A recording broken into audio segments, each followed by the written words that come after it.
but you and I talked about how important it was for people to take advantage of this. We talked early on about opportunity, right? Yeah. Versus obstacle. And Yeah. so I know you've done a great job on this lately and everything, and you've always done a great job on it, but lately you had the chance to do it and roll up your sleeves and dig in more. This is a chance for people, if they wanted to reinvent themselves, they can reinvent themselves now. Sure. They can put their culture on display differently than they have in the past. They can leverage technology and everything. So we thought this would be a good time for us, right, to talk about how to get your message out with branding, right? Yeah. How to this might be a good chance to launch something to get in front of people, right? And so I know you've done a bunch of that, right? Always, you've done a very good Yeah. job on it, and you've got a great presence on Instagram and everything. Got a great presence on social media in general, great presence in the market that you're in. How do you do it? What is it? If I don't want you to say just the one key thing. Let's talk a little bit about it, but where do we start on this? If somebody wants a good brand, what do they do? So I think it's an interesting time for a lot of people to get into social media marketing and really beyond that. But I think when you really dumb that down, right now is the biggest opportunity for you to really showcase who you are as, a person. Your personality can really shine. Right. But in order for your personality to shine, you got to be able to get out of your comfort zone. So I think the biggest barrier to getting on social media and doing a really, really good job is just letting go of the fear. Fear can just cripple people. Yep. And, I know personally, I know that you went through it back when you first started, that insecurity is there where, you're really unsure as how the message is going to be taken, what type of critical feedback might there be. Once you just have the attitude of like, screw it, this is who I am and this is what we're going to do. I mean, I'm just talking personally, that's what's helped. It's like, we have these really creative ideas that we're drumming up in the office about what we want to do with the social media, where we want to take it to. And quite honestly, it's never been done before, the stuff that we're starting, because people were scared to do it. And what I was thinking about this morning, we just did a shoot yesterday where we took one of our office desks and we brought it around town with our photographer and our media team. And we sat it in front of places around our town that people would recognize, right? And what that visualization does is, I work here, I live here. This is my turf, right? So we put the desk there. That's so cool. In front of really memorable spots. I mean, we quite literally put it in the middle of the street, and we're taking pictures. But there's going to be naysayers on that. You know what I say to those naysayers? Those naysayers probably think it's stupid. They think it's corny, whatever it might be. But you know what? Those types of people don't have the fortitude to try it. So I think that whenever you get criticism from somebody or you're worried about criticism from somebody, it comes from an insecurity. And so I want you just to, people out there to jump in head first and then learn how to swim later. Nobody's going to be perfect at it. You and I are still learning how to do this. Absolutely. But it's fun. And really, I think that the best part is that fun part, because when you're doing these activities, you're really enjoying what you're doing, and there's not many parts throughout your day where you're either, negotiating or you're doing contracts or you're doing other things where you can truly have fun. And so that's my long-winded answer. No, that's perfect. What's more fun than being you, right? Being able to let your hair down and be you. So everything that you look up on branding, anytime you talk about how to get your culture out there on social media and everything, one of the first things it says is exactly the first thing that you said. Understand who you are.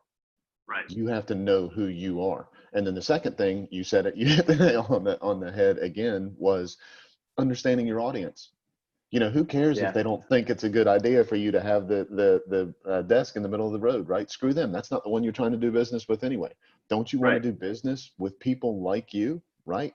You want people that appreciate that think that's cool, because that's going to make your job just that much more enjoyable. And who are they going to refer? People like them, which means you get to deal with more people like who you wanted to deal with. That's when you start enjoying your job that much more. That's so cool and so spot on. What's interesting about it too is I've noticed that even just by doing simple stuff like that, by doing shoots like that, or we're doing a little bit of creative spin in terms of all the marketing towards our listings, is that when you're having fun doing those items, that carries over into everything else, your personal life, your office culture, your partnerships within the office, your clients feel the enthusiasm. So once you start really living the way that you want to live in terms of your business plan, it really unfolds. And that has really been a breakthrough for me, truthfully, in the last month, where I'm just like, you know, and the follow through on it's really, really neat, because there is a whole bunch of steam that just comes with that. Right. Yeah. I can't even imagine how excited you are about all of this, because I know this was all stuff that you wanted to put in place and you're getting the chance to do it. I think that's so killer. And so, and the other thing is it slows down that fear that you were talking about too, right? Eliminate that fear, eliminate the worry about doing it, and just say, you know what, this is who I am. This is who I think I need to be. And I hope that's what's going to work for you. So, one of the things that you and I have talked about a couple of times in the past, and I think it's probably important to bring up now, is who you're advertising needs to be who shows up too, though, right? So you have to be not just authentic to yourself. You know, pick the parts of you that you really want to put on display, but make sure it's the parts of you that is consistently you, not just who you want to. And I think a lot of people make that mistake in branding. They're like, I want everybody to see me this way, and so they throw that out there. And then that's not what ends up showing up at the front door. And so that's the worst thing. Yeah. I get so tired of seeing that on social media. It just, maybe it drives me crazy, but it also drives home the people who are truly authentic, because it's like, you know, wear your heart on your sleeve, but the people who fake it and just try to do that, you know, everyone can see through it. Like, you can see it on there. You're not, you know, you're not fooling anybody. Completely. I saw something on Facebook the other day. Somebody was bragging about something, standing in front of a car that wasn't their car, and if it was their car, it is not the car that should be in the. I mean, just I'm like, really? I saw the same thing. I saw a like, realtor that I know, and she's got a really big following in the area, and she's taking photos out back of this property, this waterfront property, that A, she didn't sell, B, she has nothing to do with, and she was just there just because, but she decided to take a real estate photo shoot, and then in that take credit for it. I'm like, well, you know, that is kind of silly. And people know. There's enough people in the community that know that didn't happen, and somebody's going to speak up, and all that's going to do is expose her, right? She's afraid to stand in the yard of her own listings that she sold. You follow me? You can't be afraid of that. You gotta, whatever it is that you stand for, you gotta get up there and stand for it. What's up, Totally Sid? agree. Sid. So you know, so one of the things I just looked up at my whiteboard, because there was a few things that I wanted to make sure that we hit today. One of the big things that I thought was really critical as we were looking through this information was the number of people that were actually using social media for advertising in their business. Okay, 76% of women and 73% of men are using it. Now, here's why that's important in my opinion.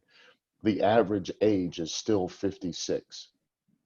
Okay, so what that means is that most of the people that the average age are using social media to do their advertising. So when you're getting your brand out, and I know that you're good at this, but I think this is worth us saying out. I think this is worth us saying out loud. If I go to a postcard company and I ask the postcard company to help me get my brand out in front of everybody, are they going to say, hey, I really think you should only send 150 postcards out and you should really target your people? Or are they going to say, no, you need to send 12,000 out every other week? Right. Most of the time, they're going to go with what is a combination of a good business decision with them, with a combination of what's a good business decision with you. If you found the right sales rep, if you did not find the sales rep, they're going to go with a really good business decision for them. That's the truth. So the same thing is so true with social media. Don't just think that because you've hired somebody to do your social media that they're looking out for you, that they're putting your brand out there the way that they need to put your brand out there. Don't just think because you hired a videographer that they know what they're doing and that they're doing the stuff that they need to that's going to look good online. It's not, all the shit is not the same.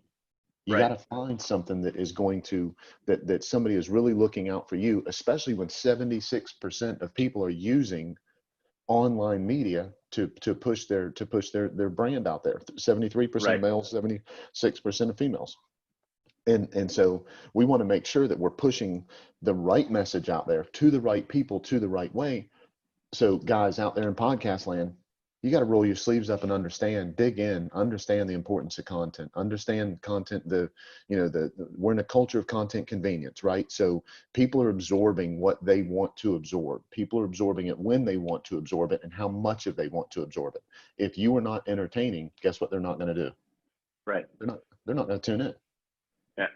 And if you're not authentic, they're not going to tune in either. And that would be my first advice is like, if you're not going to be authentic from the start, don't even start. But what I notice a lot of people falling into the trap of is like, I'm scared to get into social media. What's the best thing I can do? I'm going to hire somebody that can help me with my social media accounts. They're going to take it off my plate. Breath of fresh air.